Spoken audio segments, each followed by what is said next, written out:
a gente vai agora encerrar esse assunto aprofundando um pouco o estudo sobre as misturas, tudo bem? Então a gente vai ver agora os tipos de misturas e resolver alguns exercícios da apostila, tá? Então vamos lá.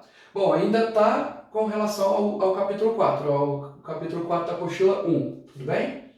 Então vamos lá, gente. Eu tenho basicamente dois tipos de misturas. As misturas homogêneas e as misturas heterogêneas. As misturas homogêneas são aquelas que apresentam uma fase. As misturas heterogêneas são aquelas que apresentam duas ou mais fases. Em termos gerais, as misturas homogêneas são aquelas que, num primeiro momento, têm um aspecto único. Mesmo eu sabendo que tem duas ou mais substâncias ali, elas parecem uma coisa só. As misturas heterogêneas, em termos gerais, são aquelas que podem apresentar, na sua extensão, aspectos diferentes. Só que apenas olhar não é suficiente para garantir que o sistema é homogêneo ou heterogêneo. O leite, por exemplo, ele parece homogêneo, mas quimicamente ele é heterogêneo, porque o conceito de fase ele não é visual, ele é químico e físico, ele está relacionado às propriedades muitas vezes microscópicas que a gente não enxerga.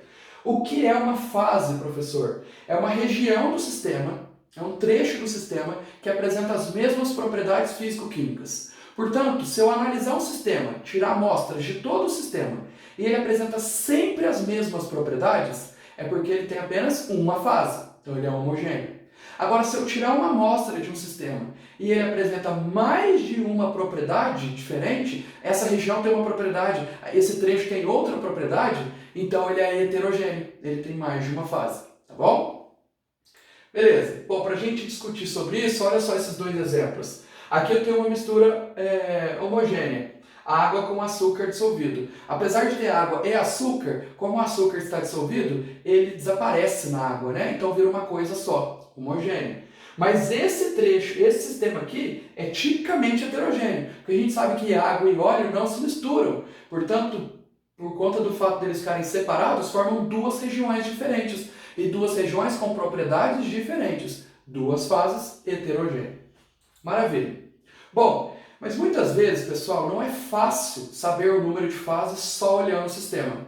Por isso que eu separei algumas, não foram todas, mas algumas regrinhas práticas para ajudar a gente a determinar o número de fases de um sistema e assim, se o sistema é homogêneo ou heterogêneo. Se tiver uma fase, homogêneo. Mais de uma fase, heterogêneo. Então vamos lá. Primeira regrinha, toda mistura gasosa é monofásica, ou seja, homogênea.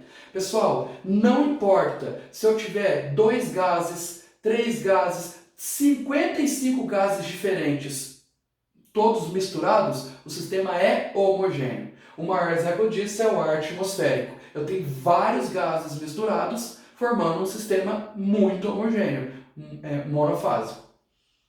Toda solução é monofásica, ou seja, homogênea. Se uma coisa misturou, dissolveu em outra, formou um sistema homogêneo. Se não dissolveu, não é homogêneo. Então, se eu colocar um pouquinho de sal em água e ele dissolver, homogêneo. Agora, se eu colocar muito sal em água e parte dele não dissolver, aquela parte não dissolvida no fundo forma uma nova fase. Portanto, seria heterogêneo. Mas se eu garantir que todo soluto dissolveu no solvente, formando a solução, eu tenho um sistema homogêneo. Inclusive, os químicos usam o termo solução para substituir mistura homogênea. Então, a partir de agora, mistura homogênea e solução são sinônimos. Tá bom? Cada estado físico da mesma substância é uma fase diferente. Então, se eu colocar no mesmo recipiente água e gelo, eu tenho uma substância só, água, porque o gelo é água no estado sólido. Mas eu tenho duas fases, porque eu tenho água no estado líquido e água no estado gasoso. E cada estado físico é uma fase. Então, com uma substância, eu consigo montar um sistema com 3 fases. Se eu colocar num recipiente água líquida, um pouquinho de gelo e vapor d'água, eu vou ter apenas água. Só que eu vou ter água sólida, líquida e gasosa. 3 estados físicos, 3 fases. Tudo bem? Cada sólido distinto representa uma fase distinta, mas o sólido tem que ser distinto, diferente. Então, olha o exemplo do granito. O granito ele é formado por 3 sólidos diferentes, quartzo, mica e feldspato. Cada pontinho diferente desse, com coloração diferente, é um desses minerais. Como eu tenho 3 sólidos diferentes, eu tenho 3 fases. Professor, mas se eu pegar um saco de açúcar cristal, tem vários pedacinhos de açúcar lá dentro, cada um deles é uma fase? Não, porque eu pego um cristal, é um sólido, é uma fase. Mas o próximo cristal é igual ao outro, tem a mesma composição, não é distinto, é idêntico. É a mesma substância, portanto eu não conto de novo. Então eu conto aquele sólido uma vez só. Se ele aparecer de novo, eu já contei, então eu não conto de novo. Tudo bem? Beleza. Bom, então vamos lá. Atividade 2, logo na sequência aí do material, para ver se a gente entendeu mais ou menos como que funciona esses sistemas. Classifica os materiais destacados na legenda como substância pura ou mistura. Essa é uma retomada do primeiro vídeo, tá? Então vamos lá. Alianças são feitas de ouro de 18 quilates, que tem ouro, cobre e prata. Bom, se tem ouro, cobre e prata, é mistura. Vamos ver primeiro aqui a mistura. Letra B, suco de laranja, que é rico em vitamina C. O suco de laranja tem água e a essência da laranja, muitas vezes açúcar. Mas mesmo que não tenha açúcar, tem o próprio açúcar da fruta. Então tem várias substâncias que tem na própria laranja. Então a laranja por si só é uma mistura, tá bom? A água que chega em nossas casas, que foi tratada e tornou-se água potável. Água pura, então é substância pura. Não, a gente já discutiu isso. A água potável é uma mistura, porque tem água, sais minerais e muitas vezes substâncias que ela recebe durante o tratamento, como cloro e flúor. Então é mistura. O sal encontrado em maior quantidade na água do mar é o cloreto de sódio, componente do sal de cozinha. Pessoal, se eu considerar, aqui ele não está escrevendo muito bem, se eu considerar apenas o sal, só o sal, mais nada, é substância pura. Só que aí ele falou do sal de cozinha. O sal de cozinha, o nosso, não é substância pura. É o cloreto de sódio junto com sais de iodo. Por lei, tem que colocar sais de iodo junto com sal de cozinha. Isso é uma obrigação legislativa para evitar uma doença aqui nessa glândula tireoide. Então, como ele falou do sal de cozinha, eu vou considerar uma mistura. Tudo bem? Vamos lá para o próximo. O suor é um dos fatores responsáveis pela manutenção da temperatura do corpo. O que será que o suor é? Bom, não é uma coisa agradável, mas já aconteceu com todo mundo de escorrer um pouco de suor e cair na boca. E você sente que ele é salgado, né? Então tem um líquido que tem um sal no meio, é como se fosse uma salmoura. Portanto, suor é uma mistura, é água com sais minerais.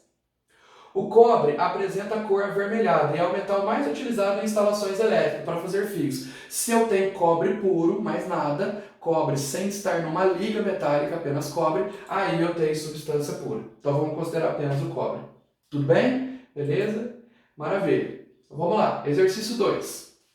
Os derivados do petróleo, como a gasolina e o querosene, são miscíveis entre si, ou seja, misturam. Gasolina mistura com o querosene. Inclusive, eles estavam todos misturados no petróleo. Mas immiscíveis com a água. Tudo que vem do petróleo não mistura com a água. Então, não é só o óleo de cozinha que não mistura com a água. Os derivados de petróleo também não misturam com água. Observe as fotografias a seguir que mostram um experimento utilizando querosene, gasolina e água. Então, querosene, gasolina e água. Querosene e gasolina vieram do petróleo. A água é a água mesmo. Agora, responda aos itens. Qual o significado da palavra miscível? Miscível significa que dois líquidos misturam-se. Eles são líquidos que podem ser misturados, não vou ter problema nenhum. Então, que misturam entre si. Quantas fases apresenta a mistura formada pelos 3 componentes? Quando eu misturo querosene, gasolina e água, visivelmente ficou quantas fases? Bom, ficou uma fase amarela, que é a mistura de querosene com gasolina. Os dois misturam. E a água ficou separada embaixo. Por que a água ficou embaixo? Porque ela é mais densa, ela é mais pesada, então ela fica embaixo. E o querosene com a gasolina, apesar de misturarem entre si, são mais leves, ficam em cima. Então, visivelmente, formou quantas fases? Quantas regiões diferentes aqui? 2. Então, 2 fases. A primeira, querosene com gasolina, e a outra, a água separada. A água é mais ou menos densa que a mistura entre gasolina e querosene. Bom, mesmo que eu não soubesse, é só olhar na figura. Quem que ficou embaixo? A água, portanto, ela é mais densa. Então a água é mais densa porque ficou na parte de baixo da figura, tá bom? Então aqui eu tinha os 3 componentes e ele misturou os 3 ali. Beleza. Exercício 3. Observe as ilustrações e responda as questões a seguir. Eu tenho sistema 1, água. Sistema 2, água e sal dissolvido. E sistema 3, óleo e água. Tudo bem? Letra A. Qual frasco tem uma única substância? Puxa vida, é só ver a descrição. O único que tem uma única substância é o frasco 1, só tem água. Todos os outros têm pelo menos 2. Então, o 1, apenas água. Qual dos frascos contém uma mistura homogênea e qual é o seu número de componentes? Qual dos 2 frascos tem uma mistura homogênea? Não, segundo, porque a água e o sal dissolvido. Toda vez que forma uma solução, é uma mistura homogênea. Então, água e sal dissolvido é mistura homogênea. Água e óleo é heterogêneo. Então, e quantos componentes tem? Tem 2, a água e o sal. Bom, 2 componentes. Exercício 4. Classifica as misturas da tabela a seguir em homogêneas ou heterogêneas. Bom, vamos olhando aqui tentando classificar, tá? Mistura 1, água e álcool comum. O álcool comum mistura com água. Inclusive no supermercado a gente encontra o álcool comum hidratado, ou seja, já misturado com água. Então é uma mistura homogênea. Se mistura, forma uma solução. 2, água e sal de cozinha dissolvido. De novo uma solução. Então homogênea. Água e gasolina. Acabamos de ver que derivados do petróleo não misturam com água. Então a gasolina não forma mistura homogênea com água. Então heterogênea. Gás oxigênio com gás carbônico. Bom, não precisa nem saber que tipo de gás que eu tenho. Se eu tiver mistura que envolve apenas gases, ela é com certeza homogênea. Toda mistura gasosa é homogênea. Beleza? Carvão e ferro. O carvão é um sólido, o ferro é outro. Eu tenho quantos sólidos diferentes? 2. 2 sólidos diferentes, 2 fases. Cada sólido distinto é uma fase distinta. E se tem 2 fases, é heterogêneo. Tudo bem? Aí usamos as regrinhas que a gente acabou de ver. Beleza? Exercício 5. Em um laboratório de química, em condições ambientais, foram preparadas as seguintes misturas: gasolina com areia, água com gasolina, gás oxigênio com gás nitrogênio, água com sal, água com álcool. Quais misturas podem ser homogêneas? Podem, porque dependendo do tanto de sal que você coloca, por exemplo, na água, ele não dissolve completamente. Se ele não dissolver todo, não é homogêneo mais. Mas se você colocar pouquinho, pode ser que seja homogêneo. Então vamos lá. Gasolina com areia é homogêneo? Não. A areia nem mistura com gasolina. Água com gasolina? Também não. Acabamos de ver que derivados do petróleo não misturam com água. Gás oxigênio com gás nitrogênio? Sim, misturas gasosas são sempre homogêneas. Então, se só tem gás, é homogêneo. Água e sal? Pode ser homogênea desde que todo sal esteja dissolvido. Água com álcool? Água com álcool também, não importa a proporção. A água sempre mistura com álcool e depois que eu misturo eu não sei mais quem é quem. Então, quais misturas podem ser homogêneas? A 3, a 4 e a 5. Só um sinal de alerta aí para a mistura 4, como ela tem um sólido, eu tenho que tomar cuidado de colocar pouco sal. Se eu colocar muito, ela não é mais homogênea. Então, esse aqui, o exercício 6. Esse exercício 6 é para ver se vocês entenderam os conceitos que a gente abordou nesses 2 vídeos. O de substâncias puras e misturas e o de misturas homogêneas e heterogêneas. Tudo bem? Por isso que eu vou deixar para vocês como tarefa. Então, isso aqui vai ser tarefa. Para facilitar a vida suas e a minha, para eu conseguir corrigir, eu vou deixar no plural. Então, vocês aguardem eu colocar esse exercício no plural e vocês vão resolver como tarefa. Ele é bem abrangente, tá joia? Então, vai ficar aí para vocês como tarefa. Com isso, a gente encerra esse capítulo hoje. Eu aguardo, então, vocês resolverem a tarefa e mais para frente eu já vou enviando os próximos conteúdos. Tá joia, gente? Muito obrigado!